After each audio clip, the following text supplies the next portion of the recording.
Imagine a child whose bedroom floor is their bed. No mattress, no pillow, just blankets on a hard surface night after night. Now imagine that one person's choice to act changes hundreds of thousands of lives across the world. What begins as a simple act of kindness becomes a movement so profound it reshapes how communities care for their most vulnerable. Today on the Human Beauty Movement podcast, we are joined by a rare kind of visionary, someone who turns a hammer and a big heart into a global force for dignity and belonging. Luke Mickelson is the founder and driving spirit behind Sleep in Heavenly Peace, the nonprofit with a mission that resonates with both compassion and urgency. No kid sleeps on the floor in our town. What started in 2012 with Luke building beds in his garage for children in need has grown into the world's largest bed building charity, delivering hundreds of thousands of beds through more than 400 chapters across the U.S. and beyond. Luke didn't just build beds. He built a blueprint for community empowerment, serving families with tangible support and restoring something even deeper: sleep, safety, and self-worth.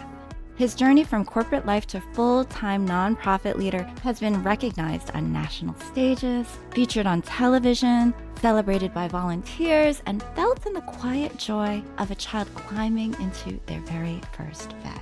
Today's conversation isn't just about charity. It's about how each of us can turn empathy into action, how one tiny yes can ripple outward into hundreds of thousands of stories of hope. So whether you're building something with your hands, nurturing something in your heart, or just seeking inspiration to step into your own calling, stay with us. Luke's story will remind you that when we care more and build more, we don't just give a bed, we make space for future. So now, let's pick up some new tools with Luke Mickelson.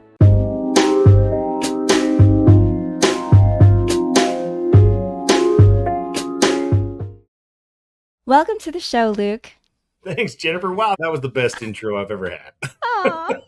Well done. Oh, geez. I love it. Well, this is what inspires me. Stories such as yours. Yours is so profound. When I heard about you and Sleep in Heavenly Peace, I was moved. It really just struck a chord because I don't think that people think, particularly in the U.S., about children not having a bed to sleep on every night. It seems almost unheard of. I live in Los Angeles, and yes, you see homeless people on the street, but when you think about just children and children that may be going to school, that just they go home and they don't have a place to lay their head on a pillow every night, or they've just got a pile of clothes to sleep on. It's like, wow, I had no idea. Well, I think that was probably the biggest thing to me as well. Well, almost everybody that comes and is a part of Sleep in Heavenly Peace, they say the same thing, right? Never in a million years did I know that this was a problem, nor did I know that it was this big. And 2012 is when I discovered it myself. And it still kind of shocks me that in this day and age, right, in the country we live in, this is the United States, for crying out loud. There shouldn't be any kids sleeping on the floor. But beds shouldn't be a luxury. And unfortunately, it doesn't take long to realize that it is. And these kids are just in these environments, not because of their choices, unfortunately. And sometimes they're just rotten luck for these families. Someone, fire happens, or someone loses their job or something. But just these things get created, these situations get created. And unfortunately, clothing, food, and shelter are much more important than beds. And when you learn the fact that there are kids out there, greater than 3% of the total population, by the way, which is a huge number, kids sleeping on the floor, then how can you not want to do something about that, right? Yeah. So you heard about this and you started in 2012. What was that specific moment or the story that made it impossible for you to ignore? Well, first of all, let me give you a little bit about me. Yeah. I grew up in a small town called Kimberly, Idaho, about 4,000 people. And the beauty about living in a small town is also the curse. You know everybody and they know you. You know their business, they know mine. It's just, which is fun in a lot of ways, not so much fun in a lot of ways. But the nice thing about it is growing up in such a small town like this is you learn to enjoy being with people. You learn to enjoy serving people. You kind of had to. I'm a farm kid from Idaho. If you don't know how to go out and lay a floor down or build a wall or work on a farm, then you're gonna be sore loser there. Oh. No, so the small town feel was great. And like I said, I knew everybody in my high school, I knew everybody in my church. And so at the time in my church service, I served what was called a young men's president, which is kind of like a youth pastor, if you will. I was Oh. responsible for the spiritual growth and the lessons that get taught during church. And then on the weekdays, particularly Wednesday, I was in charge of the activity arm, which at the time was Boy Scouts. So it made it kind of easy. We had a curriculum to follow. However, if you ever, those Boy Scout leaders out there that are listening to me right now, or if you ever dealt with a 12 to 15-year-old kid and try to keep them entertained without involving a Screen. controller or a screen, yeah, good luck, right? Mm-hmm. And that's kind of where we're at, right? But in my calling or this position I held, they talked about the families that we were helping in the community and things that were going on and activities and stuff. Well, one particular family that they were talking about really struck me because, first of all, they lived in a very, very poor area. Okay. It was so poor, Jennifer. I didn't even know it existed in my little town, and I'd been everywhere in my little town. Right? They had this little apartment, and they had a couple of kids. The mom was the local school bus driver, Mm-hmm. and the dad, he suffered from a little mental health, couldn't really hold a job, and so they were just struggling, like a lot of families. Yeah. But they were keeping it together. They just didn't have a lot of things. So the church was helping them with rent and food and such. Well, then the words "and the kids don't have any beds" flashed across the crowd. And there's about 15 of us in this meeting. And man, it hit me. I don't know if it hit everybody the same way, but it hit me. And I got thinking, now wait a minute, like they don't have beds? Like what are they sleeping on? And they said, yeah, they're just sleeping on the floor. And I don't know what, it hit me like a 2x4. I just said, in my mind, I thought of my own kids, number one, and them sleeping on the floor and how horrible that would be night in and night out. And then the second thought came to me thinking, listen, here's a great opportunity to take my Boy Scouts. Let's get an Xbox controller out of their hands. Let's put a drill and a sander in it. Let's teach them something, right? And so this idea sparked in my mind. And I was so excited about it, Jennifer.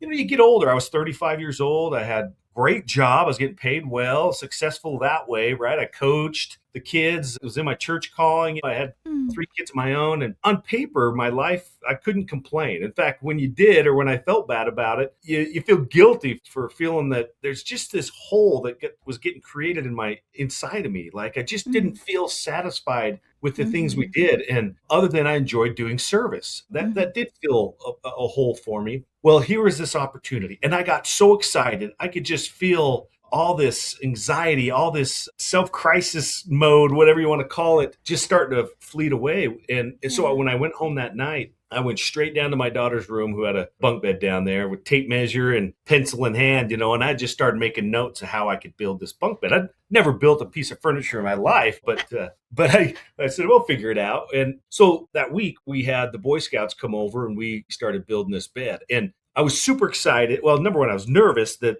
these kids were just going to be stump on the ground type thing. They weren't going to really participate or enjoy it, but quite the opposite. They got really excited about it, and they came back the next day and the next day, and it took about 3 days, but we got this bunk bed finished, and we had such a great time doing it. To see the smile on these 12, 13, these teenagers' faces, it was amazing, right? It was surprised me.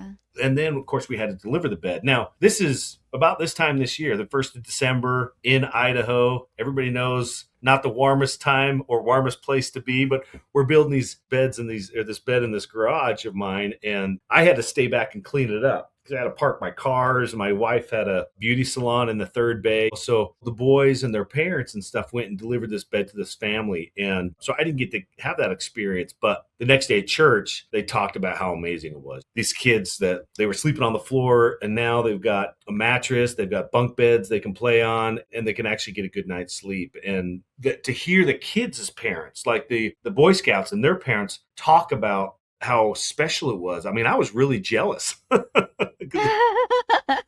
got to build the bed. I didn't get to deliver it, but my bucket was filled by watching these boys get excited about building beds. But then the project was done, right? We built the bed, we delivered it, and I could feel that week, this. It almost made it worse, right? This hole open up again, because here I just got to feel that it was so exciting, and to hear the stories, it just filled my bucket overflowing, and then I could feel it being drained. Mm. And that's a tough feeling when you find something you're super excited about and it's short lived. It almost makes the time when you don't have it worse. And again, I mean, I had a great life. My kids were still young and just enjoyed them. And in fact, that next week, we were watching Big Bang Theory. It was our family program. So cute. And this commercial came on, and it was some Xbox controller, Xbox game, whatever. And I remember knowing, okay, I know my kids are going to ask for this gift. I'm not going to buy them another Xbox, right? Jennifer, there's times in our lives where things just line up, right? That just a Mm. perfect storm is a perfect moment. Here I was struggling with some faith doubt, some self doubt. Mm. What am I supposed to do? Blah, blah, blah. I do this great project, fills my bucket. I can feel that bucket being emptied again, right back in the same hole I didn't want. And then my kids talk about a present that they know I'm not going to get when I just built a bed for kids that didn't have any beds, right? Yeah. And the thought came to me. I said, you know what? I can sit here all day long and I can talk to my kids and tell them to appreciate the things that they have. I can tell them the joys of service, or I can show them. And so I just got up off the couch and went straight to the garage. And my wife at the time was cooking dinner and she kind of looks at me, where are you going? And I said, you know what? I've got some leftover wood. I'm going to go build another bunk bed and the kids are coming with me. And I wanted them to have the same joy that I saw the Boy Scouts have. I wanted them to Fun. appreciate the things that they had. I wanted all these things for my own kids, of course, like any parent. And so my daughter got her tutu on and my son put on his favorite Boise State jersey. And we went out and we just started building this second bunk bed. No idea what to do with it, right? It was about the experience to have with my kids was the original concept here. And I didn't know child bedlessness was a problem. I mean, Uh, that family was the only family I knew in the whole valley county or had ever heard of that had kids sleeping on the floor. And so when we were all done, what do you do with it? I mean, I got this finished bunk bed and I didn't know where to go with it. So I was recommended me to throw it on Facebook. Now, I wasn't a big Facebook social media guy. I'd post pictures of my fishing and that was about it. But I said, okay, fine. And where do I put it? My wife said, why don't you put it on one of those buy, sell, trade groups, right? And I said, okay, fine. Well, I don't know what that is, but we'll put it on there. And anytime here I am putting a free bed on buy, sell, trade for Facebook, fully expecting that every Tom, Dick, and Harry is going to call and want this free bed, right? But I really wanted it to go to a child. I wanted to go to kids that were sleeping on the floor, uh, if we could find one. Well, if you could find. yeah, it wasn't hard to find them. In fact, it was Yeah. quite shocking. There's a couple of things happened. I had so many requests, and then the stories that you read where these kids, the conditions these kids are sleeping in, Mm. I just went, oh my gosh, like this is an issue. Mm. I heard about these kids over here sleeping on carpeted floor with blankets. That's terrible. But those are even luxury items for some of these kids that of these stories I was reading. Mm. And so when it really hit me, Jennifer, is when I did my own delivery. Now, Mm. we talked about you live in LA and you see a lot of poverty and homelessness, and you've been through some of that, a little bit of that system before, and not fun. But as an adult, I've never looked at it through the eyes of kids. Mm. And so when a friend called me and said, hey, listen, I've got the perfect family for your bunk bed that you made with your kids. There's a little girl there named Haley, and her Mm. and her mom are homeless. Well, they just came out of homelessness. Mm. Haley's 6 years old, never slept in a bed. She's just slept in the Wow. backseat of her mom's car. And so I just was like, oh, perfect. This is exactly what I wanted for my kids. This is why we built the bed, to find a child that is in need. So it was great. We were excited to bring this bed over to them. And again, I've never seen or looked at homelessness through the eyes, certainly of a 6-year-old. And when I walked into this house, I mean, you can imagine there was nothing. There was nothing in the house. There was no couch or table or TV or anything. The only thing there was one of those milk crates that had a hot plate on it and a can of soup on it. And that was dinner. Mm. And that was pretty shocking. And if that didn't break your heart, Haley pulled us back into her room, which, by the way, she has a room now. You can't call it a bedroom because there's no bed in it. Mm. Walked in, and you can imagine there was holes in the carpet and tears on the wallpaper, and Mm. the closet didn't have a door on it, but it had a bunch of used toys that she played with. And of all those things, what got me the most is I looked in the corner and there was a stack of clothes, this little nest of clothes, and that's where Haley slept. So she'd come home from school and take her school clothes off, put her PJs on, sleep on her school clothes, and then put them back on in the morning when she went to school, and that was her cycle. And at first, when I saw that, I almost got mad. You almost get frustrated, upset that this is going on in your own neighborhood. And that quickly moved to being sad for her. And then you start thinking about the years, the days and nights and years of cold and hard floors and maybe a couch once in a while from a friend or something. And it's just hard. It just breaks your heart. And then I went to excitement. Here we are going to deliver Haley her first ever bed. And so we started bringing in these pieces of the bed, right?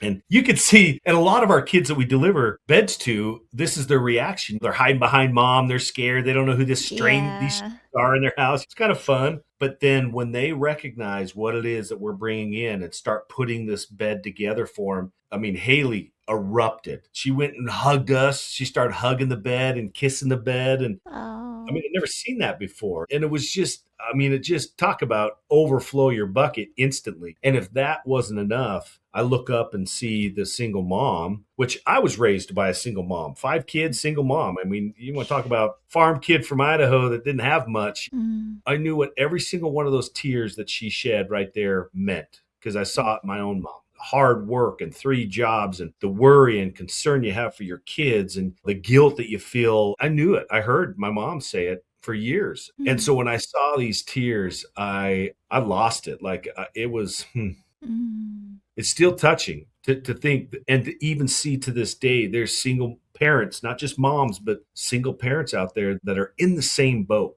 doing the best that they can. And it was so overwhelming that on the ride home, we had about a 30-minute ride home. Me and my buddy Jordan, we really didn't say much to each other. We were just, I mean, it was so overwhelming. And I remember when I finally got home, I'm a farm kid from Idaho that loves to hunt, loves to fish. Saturday mornings are spent for college football. I mean, all these things.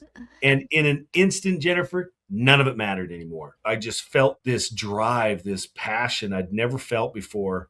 And I just looked at my buddy and I said, you know what? No kid's going to sleep on the floor in my town if I have anything to do with it. It just ain't going to happen. And so we started beds. Now, what I didn't realize is how big that problem really was, right? I just thought 2 or 3 or 4 that I listened to or watched on Facebook for my post, we were going to solve that problem. But the more we built, the more we found that child bedlessness may not be a real word, but it's a real problem.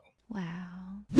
Hit subscribe right now for more soulful stories and inspiring conversations with me and the Human Beauty Movement podcast. My gosh. I think it's also juxtaposed with the fact that you had gone and you pulled yourself up on your bootstraps and you got to a place of success and you had kids that seemingly had it all. And then you juxtapose that and say like, oh my, it's such a stark reality when you're faced with it right there in your own town, that there's so much need, and the things that we take for granted, like a bed, the things Right. that we consider just almost necessities, which are absolute luxuries. Right. If you really think about it, and how blessed we really are, and how much we just think, oh, well, there's so much more that I need or I want, but it's really about just those simple things. It's about giving back, and those are the things that fill us. And ultimately, after those couple of instances, you were able to somehow find that this was a calling and that this became your purpose, and you quit your job and really kind of went full boat with this. Tell us about that. Well, sitting on Haley's bed and looking up at Haley's mom crying like that, Yeah. I knew right then and there, this was far more than just a bed. This was more than just a good night's sleep. I mean, this is keeping families together. This is bonding relationships with spouses and with keeping kids out of foster care and adoption and all these situations. Now, what I didn't know was anybody else doing this, right? I'm just I've said it many times, a farm kid from Idaho that doesn't know how to run a nonprofit or be a nonprofit or anything like that. It's just a family Christmas project that I was going to do the best I could. And then when I did a little research, I found that there was one charity in the entire country in 2012 that was doing beds for kids. Wow. And that was their name, actually. And it just blew me away. And the more I delivered beds to kids in need, the more other agencies got a hold of me, like CASA and Protective Services and foster care. And I found very quickly that this was, if not the number one need, it's in the top 3 of the hardest things for these agencies to get for kids was beds, which blows me away. I mean,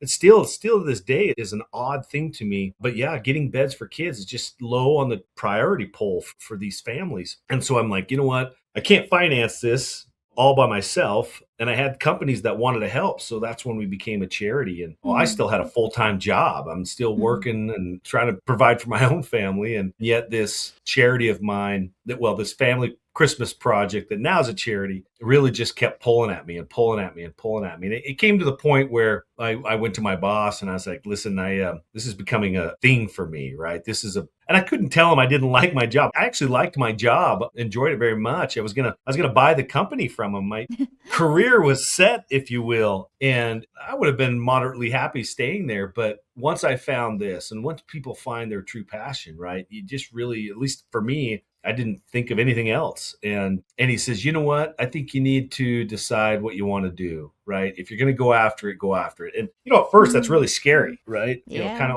almost an ultimatum, if you will. And no, he had such great insight in who I was. He knew that this is where Luke needs to at least give it a shot, Mm-hmm. spend some time. And so, yeah, in 2017, 5 years later, I quit my job. Didn't have another job lined out. I just quit my job because I didn't want to quit my passion. And, luckily it grew very, very fast. I was able to at least get a little bit of help from Sleeping on the Peace a couple years later. But now I get to do my dream job, which is share the message, spread awareness, build beds, and deliver beds for kids. And Wow. I wouldn't have it any other way. Wow. And I love that the mission was so poignant for you in terms of like, no child is going to sleep on the floor in my town. And having that as your through line, it's almost like as long as you have like a North Star of what you're aiming for and you keep your eye on that, then we have this unique ability as humans to just figure it out. Like, yeah, Yeah. it's scary. We have no idea what is going to unfold, but somehow the universe lines you up with people, with situations, with happenstance, with synchronicities that really help this move along for it to become something real and something that does have this amazing impact. And a lot of people take their eye off of that, I think. They start getting a little bit self-aggrandized, or maybe the mission converts and changes and Yeah. they're not really sure what to do with it, or they just aren't necessarily trying to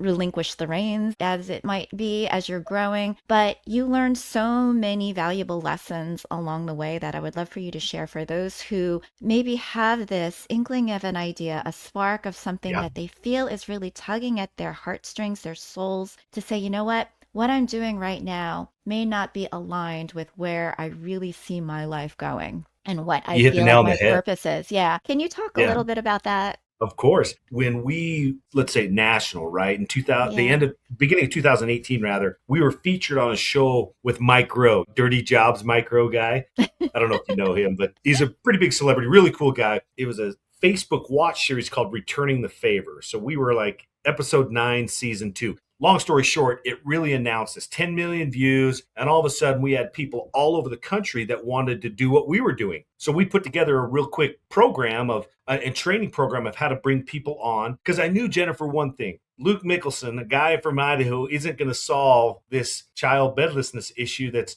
seems to be a pandemic in our country. But what I can do is work out the kinks and develop a platform or a template that people can follow so they can do it in their own hometown. And so when this Returning the Favor hit and we got all these requests, we were pretty prepared, at least the best we could in the early days, of taking these people on and teaching them what we're doing and creating chapters, if you will, of this Hmm. charity of ours. And so that's what we did. And that now we're able to like fulfill and reach these kids. This year in 2025, we built 90,000 beds, right? So we're able to Wow. reach more kids now. 90,000 Isn't that beds. crazy? Oh It's both awesome but super sad that, that we have to do my that. gosh. Anyways, when we started getting national and we were growing and things of that nature, I got called probably on a weekly basis of nonprofits and friends that wanted to start nonprofits, or even nonprofits have been around for a long time. And they just were like, Luke, how did you get from point A to point B? And Hmm. what do you do? What's the secret? Blah, blah, blah. And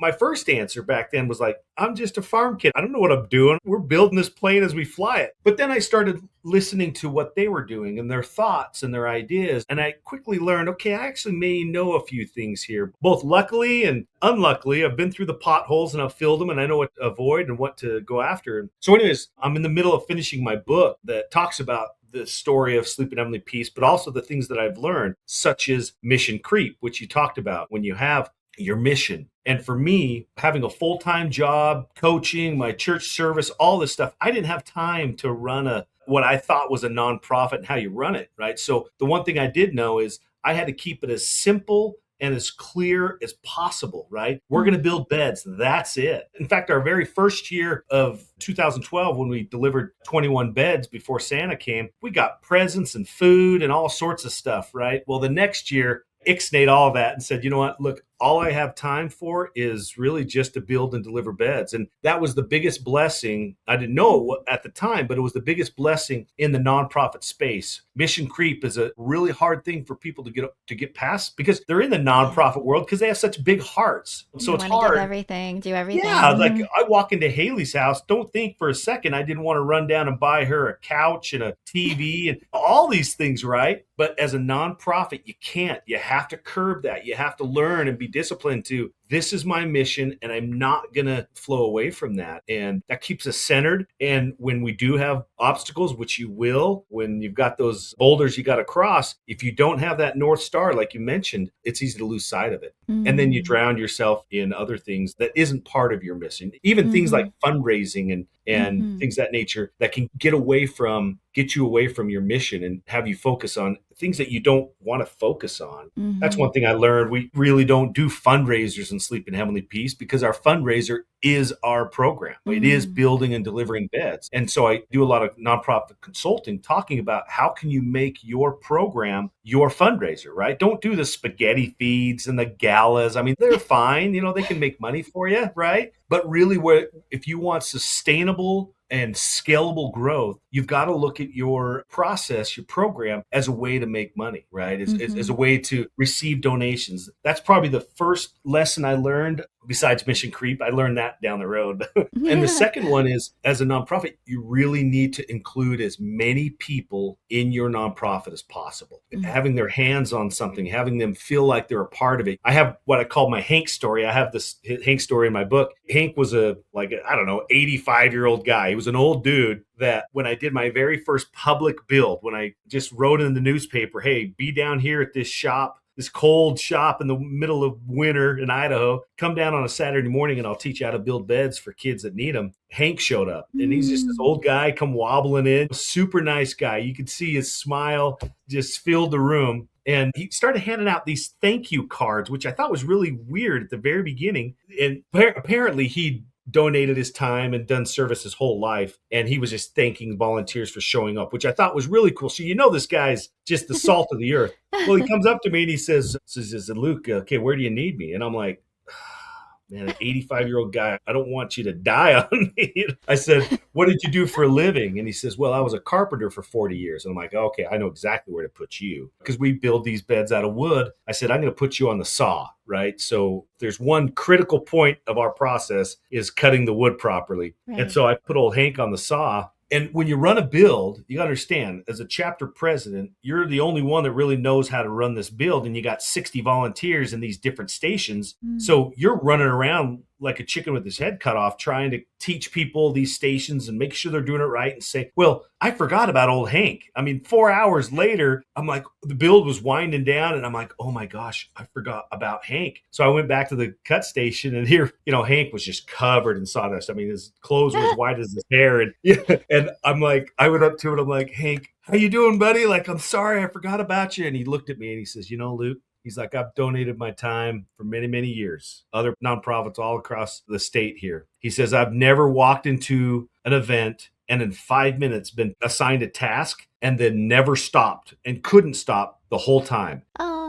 At first I was like, sorry, I'm really sorry. And he said, no, he said, thank you. And right then, Jennifer, I learned something very valuable. When you grab volunteers, they want to feel like they donated their time. They want to feel like they made a difference. They want to feel fulfilled just like you do. The only way that's going to happen is putting them to work. And so I found that the happiest volunteer is the sweatiest and the dustiest. And because they want to feel like they participated. So I learned another valuable lesson of not only including as many volunteers as you can, but don't be afraid to put them to work. Don't Mm-hmm. say no for them. And that was a hard lesson Mm-hmm. because, building beds and delivering and carrying wood and cutting all this stuff, well, it's not exactly easy. Mm-hmm. And so you try to make it as easy as you can for these volunteers because you want volunteers to show up. Well, come to find out, you make it too easy for them, they don't feel fulfilled, right? And Mm-hmm. so Hank taught me a really valuable lesson that when people want to donate their time and take So time out of their true. Saturday morning and suffer through cold winter mornings, they want to walk away feeling fulfilled. Our volunteers with Sleeping Mm-hmm. on the Peace, they touch every piece of wood that gets created into a bed, right? Mm-hmm. And it's kind of fun to watch as a team building exercise. One station has to rely on the previous station, which relies on the previous station, and someone's waiting on them. So it's this big teamwork effort of building beds. And that's one huge advantage I didn't plan for is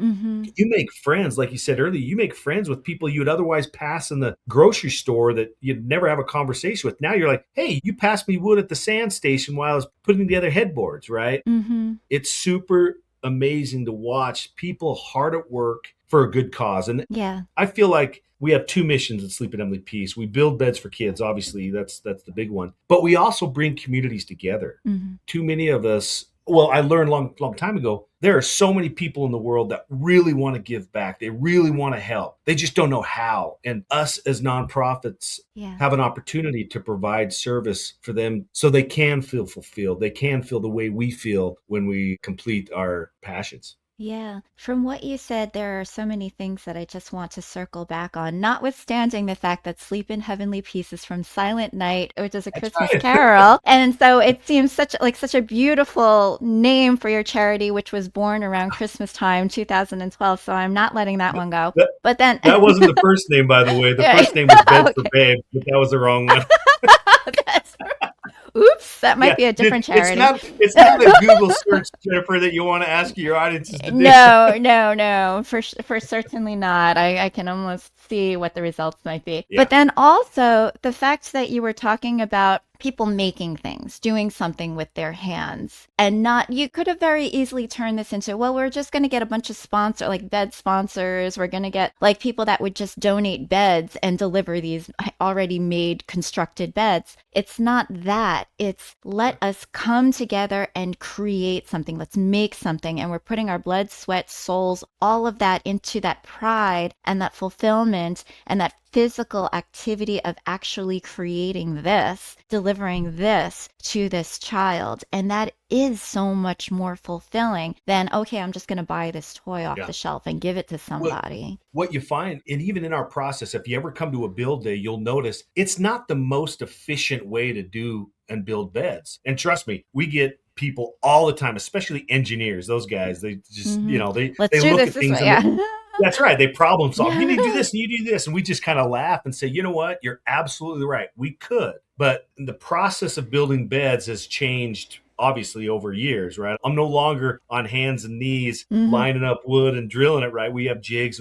But anytime the process might need to be adjusted, the first question we ask is, does it eliminate a volunteer? If the answer is yes, then we don't do it because it's Ah, like you said, clever. it's not about efficiency. Although we are efficient, it's Hmm. more about how many people can Get experience involved. the joy of building something for a child. And again, all you nonprofits out there listening, or if you're thinking about starting a nonprofit, you need to foster a process where people can feel fulfilled and be involved and feel like they made a difference. And that might cut down on efficiencies. That might cut down on speed and time, but that's Hmm. not the point. The point Yeah. is the It's not a experience.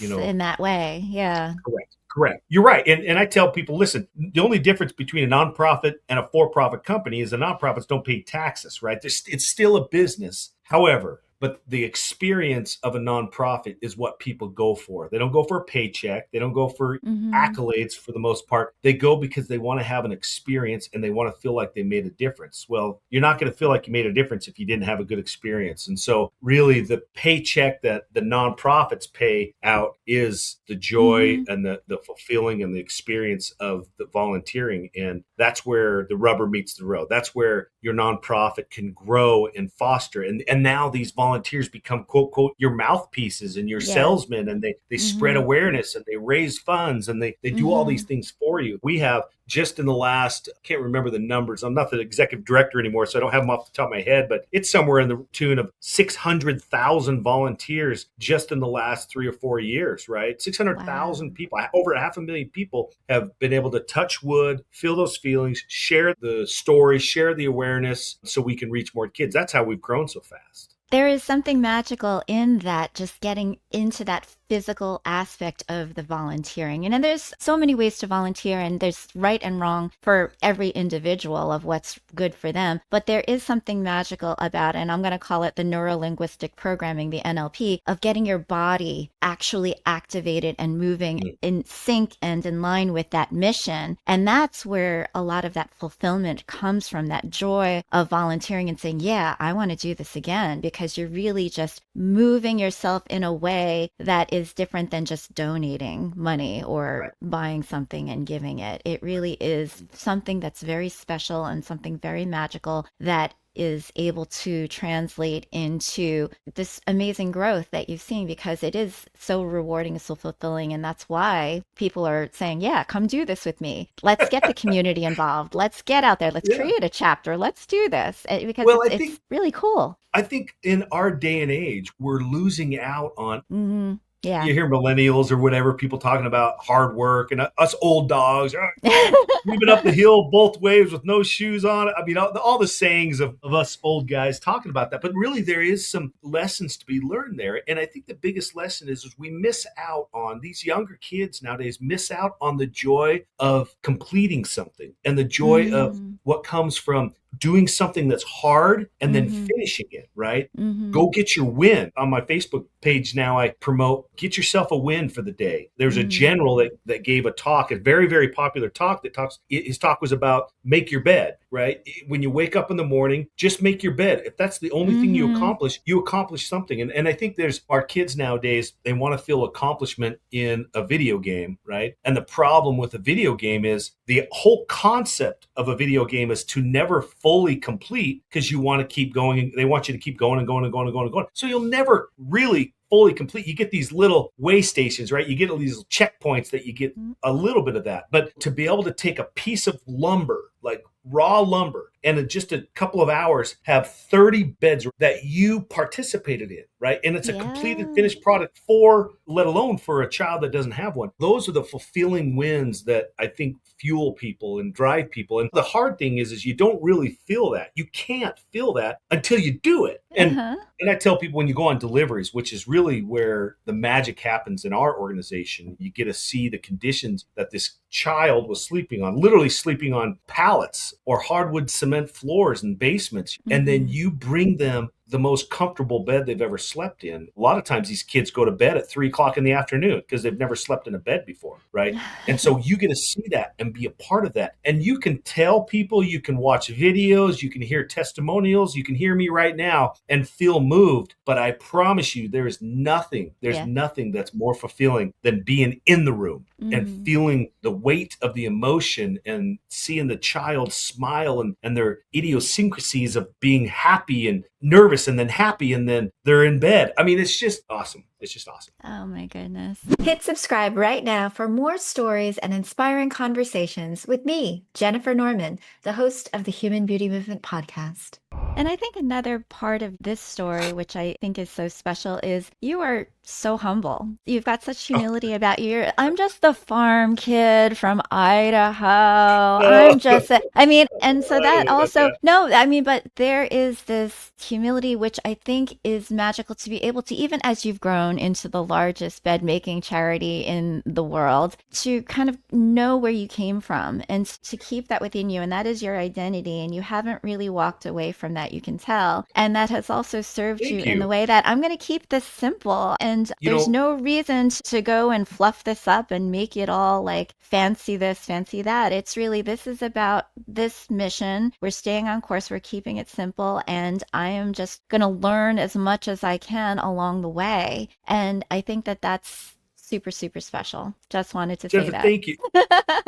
No, you said that for a reason. Let me tell you why. Yes. Like, as SHP's gotten bigger, right? I've been on all sorts of stages. I've been on CNN Hero. I've been on Yep. American Ninja Warrior, which was a terrible experience, by the way. I American mean, Ninja all these fun. Oh, dude, that's a whole Warrior. nother story that involves a dad bod and a belly that you don't want to see. It was a bad Oh my experience. Let's just god, say that's that. hilarious. I Okay. won't tell you what season I'm in, but don't go watch it. Oh, but we're gonna No, run it's right after this. yeah, there's a story behind it. But I had a lot of people counsel me that, listen, you need to stop saying you're just a farm kid from Idaho. You now represent the organization and you're the face of it and all this stuff, right? And Yeah. Jennifer, it's hard. I still even fight that. It's like, Mm-hmm. but the face of this is not one guy, number one. And I don't Yeah. want the face of anything, let alone something that's so innocent and pure and amazing to be corporate or to Mm-hmm. be, you know what I'm trying to say? I don't even know Yeah. how to say it other than just honest. Yeah. I have no business, at least had no business starting a nonprofit. I had no business trying to do what we did, right? And quite Mm. frankly, none of all my friends and people that I hired to help did either. None of us built a nonprofit building beds. What we Mm-hmm. had, though, was passion. What we had was the mission in our hearts. And that's what's Mm-hmm. most important. And I think that's, and Yep. thank you for saying this because that is the message I want to carry across to people when I say, hey, look, I'm just a farm kid from Idaho. You know what? You're just a gal from LA, and this is a guy from Texas, and this is a gal from Alaska. It doesn't matter who you are. Doesn't have to limit you. Mm-hmm. Correct. Whatever success means to you. To me, and success Mm-hmm. to me back in the day was how many zeros were behind my paycheck. I mean, how stupid is that, right? Mm-hmm. Success is what you make of it. It's what's important to you. And Mm-hmm. for me, anybody can be involved with a nonprofit. Anybody can go build beds for kids. And it just takes a farm kid from Idaho that doesn't know what he's doing, that is willing to bring people in and share his experience and not make it about him, but make it about the experience. And what happens? The world's largest bed building charity, right? And I Mm-hmm. say that obviously not as a bragging thing. I hope people understand that. I say that it's actually a sad thing because the only reason why it's the biggest in the world is because there's not very many of them. I mean, Mm-hmm. there's more now because they've kind of offshot from us or saw what we did and they want to do it, which is great. That's awesome. There's so many Mm-hmm. kids right now. There's tens of millions of kids in our country right now that don't have a bed of their own. And so the more the merrier. But thank you. I struggle a little bit with because that's a little out of my realm. It's out of who I am to try to be someone I'm not. And really, Yep. I'm a Yep. farm kid from Idaho. I make mistakes. I don't talk necessarily the nonprofit lingo when you go to these conferences and stuff, but I at least can hold my head high and say, hey, listen, we have 600,000 volunteers that helped. We've built Mm-hmm. almost coming on 400,000 beds for kids. And that's not from me. That's from our not paid, Mm-hmm. wonderful chapter presidents, core teams of the 400 plus chapters in the 4 countries that we're in. They're the ones that have built this and they should be celebrated for it. Mm-hmm. We're just looking for more people like it. Yeah, and that is exactly why I wanted to bring that up, is because there is, I mean, if you see just a vision of pure authenticity, it is this. It is, and that is what the human beauty movement is about. It's not what you're wearing Mm, or what you're trying to be on the outside, it's what's in your heart. And what was in yeah, your heart was the impact and this desire to serve others. And that is going to carry you throughout your life in a way that is so purposeful and meaningful, more than any other showcasing of look what I've accomplished will ever do. It's not about you in that perspective. It's about yeah, what the mission is, what your message is, and how you were able to create that impact through what is in your heart. And right. so that's what I want to implore with everybody listening here. It doesn't matter where you came from. It doesn't matter who you are, what you look like, what your circumstance is, any of that. If you've got goodness and love in your heart and you wish to serve, then there is going to be a way for you to be able to do that. And so also for those that are very touched by what Sleep in Heavenly Peace is doing and wishes to start a chapter because there is such great need everywhere in the country, everywhere in the world. Luke, can you tell people what it would take in order to start a chapter in somebody's hometown? You bet. So we made the process as simple as possible. You can go to our website, shpbeds.org. and there's to start a chapter. Now, the biggest thing that we wanted to do and share with people that are interested is, number one, we want you to know as much as we can about what it means to be a chapter president and what it takes to run a chapter, because it's not easy. It's most of our chapter presidents are retired people, because it can be consuming. It can be addicting, right? In fact, I coach people when I trained all the chapter presidents. I say, hey, listen, the first thing is you got to have fun. The second thing is you got to have a balanced life. You still have kids, you still have work, Healthy probably. addiction. Yeah, healthy, exactly. Healthy additions. That's right. So when you click on the start a chapter, you're going to see a little video, kind of tells a little bit about what a chapter president goes through, and very 50,000 foot view. And then you fill out this application, if you will. And really the application is, it's more letting you know what we do, right? What's involved. There's public speaking, and you're going to be on radio and TV, and then you're going to manage an event that could have 200 people. I mean, there's things that if you don't like that, if that's not your strong case, it doesn't mean don't start a chapter. It means you need to go find someone that knows how to do that to help you, right? And then once you find 3 or 4 people that can be a part of your chapter, then you actually join a webinar with what we call a chapter support lead, a CSL. We got the country split up in regions, right? And you'll be on a Zoom call with them, as well as other people that want to start chapters. And that's where you get to ask any question you want, right? You really get to dive deep into what is this about. And once you make it through all of that and you're still gung-ho and want to do it, then we schedule you to fly out to Salt Lake City, and we train you. We take a weekend. We do 4 trainings a year, and we train you on how to build a bed. That's the easy part. But really, what are the things that we as a nonprofit and as a chapter of that nonprofit, how do you, because you're kind of running a business in a way, how do you report things properly so we can get it right to the IRS and all those things, which we take care of that for our chapter presidents. We really want our chapter presidents to focus in on 3 things. Raising money, which will be the easiest thing you'll ever do in Sleep in Heavenly Peace. People, that's always their biggest worry. When I trained and said, okay, what's your biggest worry? Well, I've never asked for money. I don't know how to raise money. And I just laugh and I said, listen, raising money with Sleep in Heavenly Peace is the easiest thing you'll ever do. I mean, all you have to do is go tell a company, hey, I'm building beds for kids. Do you want to help? I mean, it's really almost that easy. So raising money is the first thing. The second thing is building the bed, right? And we teach you how to do that. And we have a very slick process with a handbook and a chapter president manual and all this, that as well as a chapter next door. Most of our chapters, you got a chapter with the Sleep in Heavenly Peace that have experienced people in it, probably an hour away or maybe 2 hours away. Very, very few pockets in the United States were not covered.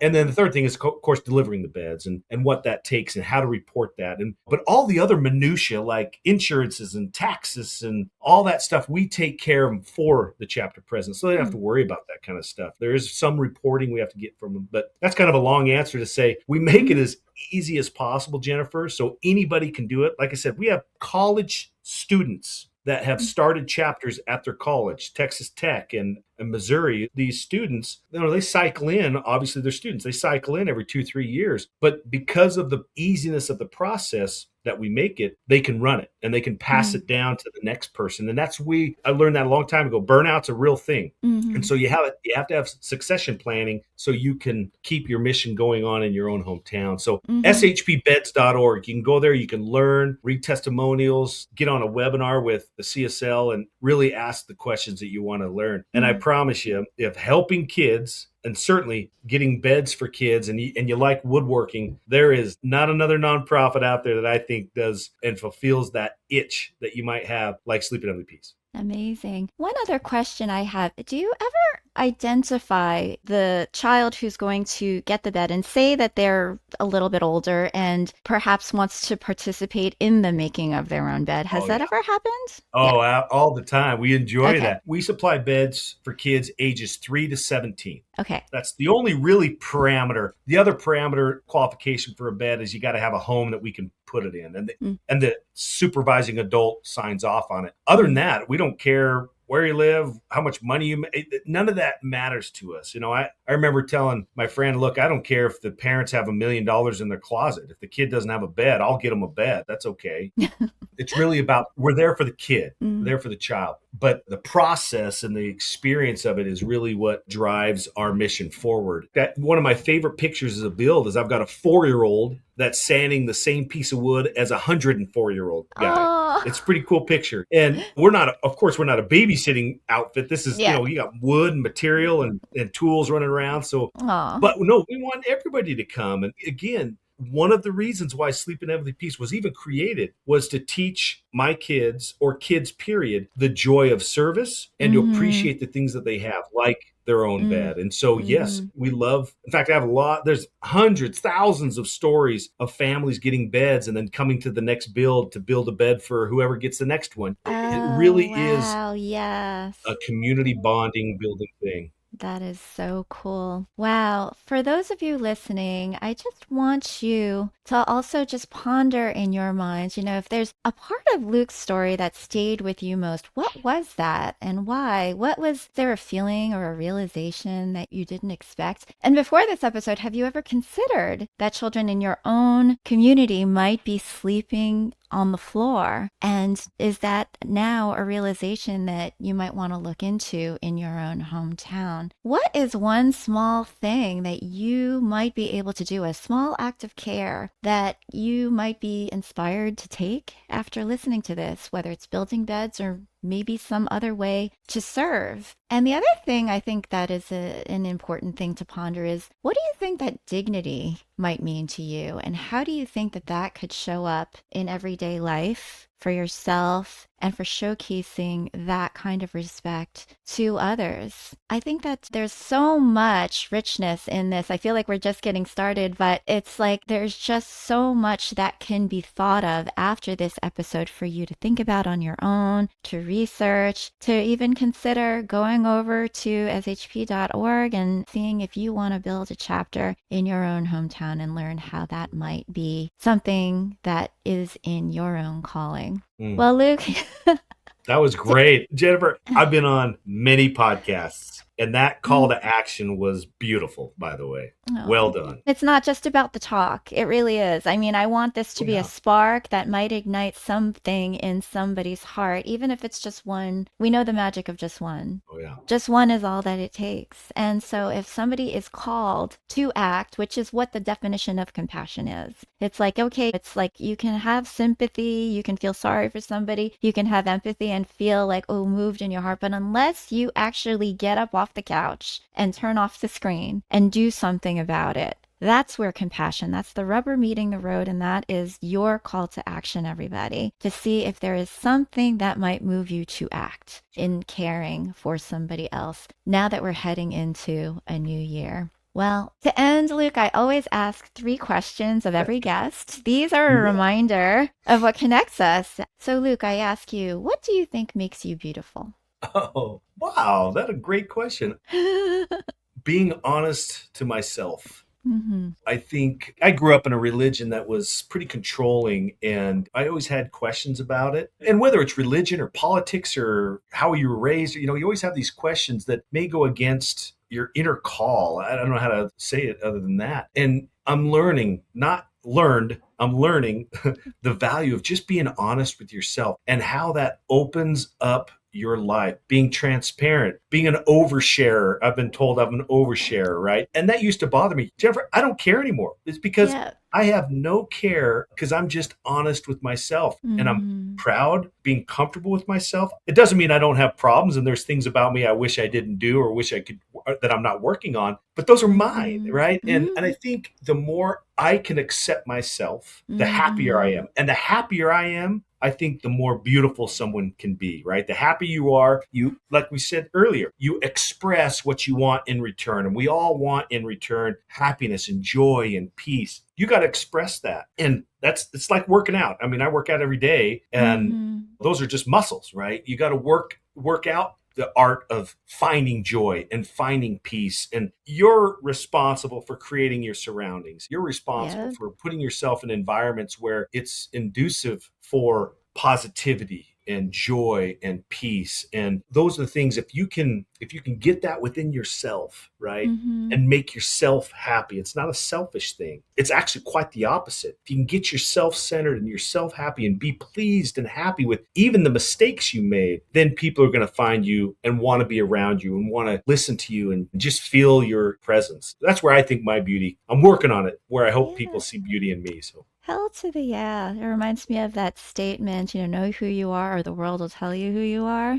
And sure. it's kind of like we're all continuously growing and evolving, but knowing what that is at the core, like that true self, that higher self, and it's just getting to know that even further and knowing that it's within you and nobody else is going to tell you. Some people can be really good mirrors, and that's wonderful too. But yeah, if you know the difference between those that are trying to control or have expectations of you that don't align with your own true being, it's beautiful to be able to find that and to Yeah. continuously learn and nurture that. So that's a great answer. Okay, my second question: what does it mean to be human?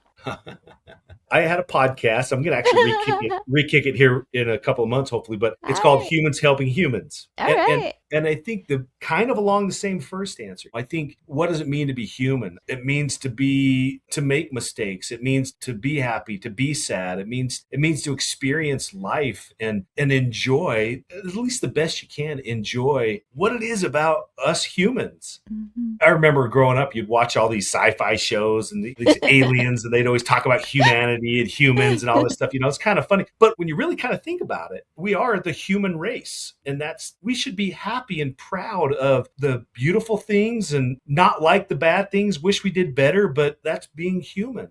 And really, when you get down to the core of it, humans are beautiful. Humans are amazing people. It's getting away from being human. It's being taught that maybe being part of human is wrong. That's where the problems happen, right? And whether it's religion or politics or culture or whatever, those are the mixing pots of humanity that always usually doesn't taste very good. But the ingredients is still amazing, right? And if we can learn to mix those together, it comes out as a nice cookie. And by the way, I'm the king of analogies. Everybody makes fun of me because the analogies are usually terrible, but That's cute. sometimes they come out cross. So I think being human is just, it's making the cookie that we all enjoy and learning how those ingredients go together. So there If you I go. was a cookie, what kind of The, cookie would I be? my wife is definitely a chocolate chip cookie. Okay. She doesn't run away from any chocolate chip cookie. There you go. I don't think I've ever compared life to cookies on a podcast, but Are you're the you an first. oatmeal raisin Yeah, cookie? I don't I'm know. lumpy. Let's say that. Oh shoot. Okay, and my final question: what is one truth that you live by? One truth Mm-hmm. that I live One by. That I live by. that you live by. Oh wow. Service is obviously the biggest thing that I love. Mm. I served a mission for my church years ago, and my mission president gave me some really good advice. He was the father figure to me. I grew up without a father, and so he was a big, Mm. I had plenty of fathers. They're all coaches and teachers and all these, and he was one of them. And he said, Luke, he says, when you get in your profession, whatever your profession is, whether you're a lawyer or a whatever, right? He says, just look at your job as a way to serve others. Mm-hmm. Then it doesn't become a paycheck. And boy, was he right. So I really try to live by that when I go and do things, especially hard things, or go work, I'm doing it to serve others. And Mm-hmm. that has sustained me many, many times on tough days at work. I was in the water treatment industry for many years. I'd spend hours, sometimes 24, 36 hours in some grease-filled processing plant. And it wasn't fun. But I knew if I wasn't there, then this machine wouldn't run. And so it was nice to look at it that way. So I think finding the joy in service and following service is really something that Mm-hmm. I try to live by, and being as honest with myself as possible, facing my issues and learning how to live with them and deal with them. Mm-hmm. Those two things I think are the biggest things that I work on a daily basis. Wow. And one thing that's coming up for me, and I hope that this is okay that I'm just saying it because you just mentioned being raised by a single mom, 5 kids, and without a father. I feel like you've turned into the commensurate father figure. I feel Oh, like you've been able to be a dad to so many and to be a coach and a mentor and a leader to so many. So you are a great father figure. oh, wow. You Well, really are. I hope it's thank, okay that I say that. thank you. As my daughter walks past my door when She may disagree with me, but she's remodeling my bathroom right now, so she's pretty good. She's a pretty good duck. Thank you for that. Wow, I didn't grow up with a dad, and so yeah. or he left when I was very very young, and Mm. I remember telling myself, look, I want to be the best dad I can, and unfortunately, us dads and moms, we don't have the manual to it. We're never given the manual, No, and don't have any clip. we're only doing this for the first time ourselves. Correct. Yeah. Yeah, we don't have the cliff notes. It sure would be nice. Mm. And that's some of the problem. We read other people's cliff notes and we don't live up to that because we feel differently and we act differently and we parent differently. And I hope I'm doing it right. I guess the proof is in the pudding, and these kids, they get to make their own choices, right? The biggest thing, and I think the best advice I've ever learned about trying to be a dad, because I wanted to be, is just be there, just show up. That's Oh. more than half of it. You're not going to get it right every time. You're going to make mistakes, and Lord knows I've done that. But my kids know the minute they call, man, I'm a guy that they can rely on, Hmm. and I think that's the best part of being a dad for me, at least the best, what I'm best at. Let's say that. Oh, well, I love your answers. I think that this was such a special episode. Now, so beautiful humans, before you go, I want to invite you into something simple and profound because I believe that beauty isn't what we just see in the mirror. It is what we build, it is what we restore, and it's how we show up for one another, especially when no one is watching. That is the big part, is especially when no one is watching. So if Luke's story moved something in you, then please don't let it just stay a feeling. Let it become a gesture. Maybe that looks like volunteering your time. Maybe it's donating, sharing this episode, or simply opening your eyes a little wider to some of the needs that might be sitting in your own community. And maybe, just maybe, it's asking yourself a deeper question. Where can I help someone feel safe, seen, and supported today? I heard this wonderful statement. It was by the founder of the Mary Kay Cosmetics line. And she said, everybody is just walking around with an invisible sign, make me feel important. So how can you make somebody else feel important today? At the Human Beauty Movement, we believe that dignity is beautiful, that care is powerful. And when everyday people take responsibility for one another, we don't just change lives, we actually can change culture. So if this conversation resonated with you, I invite you to subscribe, leave a reflection in the comments, and take one small action this week that restores dignity for somebody else. Because when we choose compassion over comfort and action over indifference, then we become the beauty that the world is waiting for. I want to thank everybody for being here. Thank you for caring. Thank you for helping us build a more human world, one act of love at a time. Thank you so much, Luke, for being my guest today on the Human Beauty Movement podcast. You are a beautiful human. Thanks, Jennifer. Appreciate it. Thank you for listening to the Human Beauty Movement podcast. Be sure to follow, rate, and review us wherever you stream podcasts. The Human Beauty Movement is a community-based platform that cultivates the beauty of humankind. Check out our workshops, find us on social media, and share our inspiration with all the beautiful humans in your life. Learn more at thehumanbeautymovement.com. Thank you so much for being a beautiful human.